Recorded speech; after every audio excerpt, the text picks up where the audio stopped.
What's up, guys? Regular sized hat today. How are you? I'm doing great. I was just eating and walking because when you walk and eat, it doesn't count.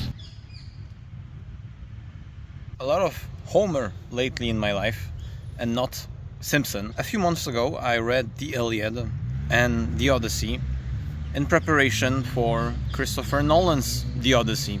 Sometimes when a big film like that releases, I like to know the source material. And I did the same with Dune. Yesterday, I picked a random film to watch. Oh brother, where art thou? I think that's how you say it.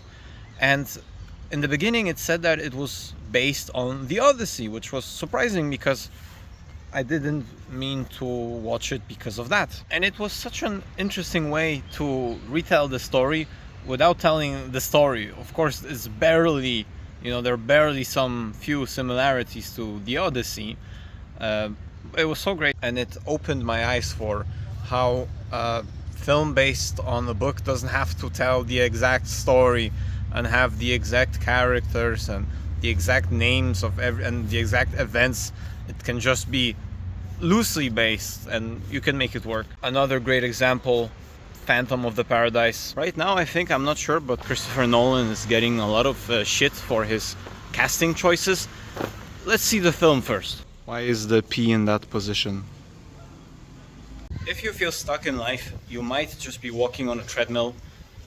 Technically you're still moving, but you should probably get off the treadmill at some point. I saw a great Casey Neistat video yesterday, whom I watched because he inspired the person that kind of inspired me to make videos. It's called 720 Reasons to Do Something. It's called something like that. Go check it out. And in it he says that if you commit to doing something every single day, you won't have to make a decision. And I thought that sounded really good, because how many days have I woken up and thought to myself, oh, I'm not gonna go to the gym today because I'm tired and I did a lot yesterday. But if you say, okay, I'm gonna do it every single day, no matter what, then kinda you don't have that argument. This method operates on the same psychological field as why we want to keep our Duolingo streak. Once you reach a certain point on Duolingo, let's say, I don't know, 10, 15, 20, 50 days, you don't want to lose it, right? And Duolingo knows that, which is why they give you 2 days off sometimes if you forget or something like that. And they tell you like, hey, don't lose your streak, right? Because that's what kind of drives us forward. So the way I implement that into my life is I made a list in Excel with small tasks I want to do every single day. And when I do it, I check it. And at the end of the day, I have a percentage of how many tasks did I accomplish that day.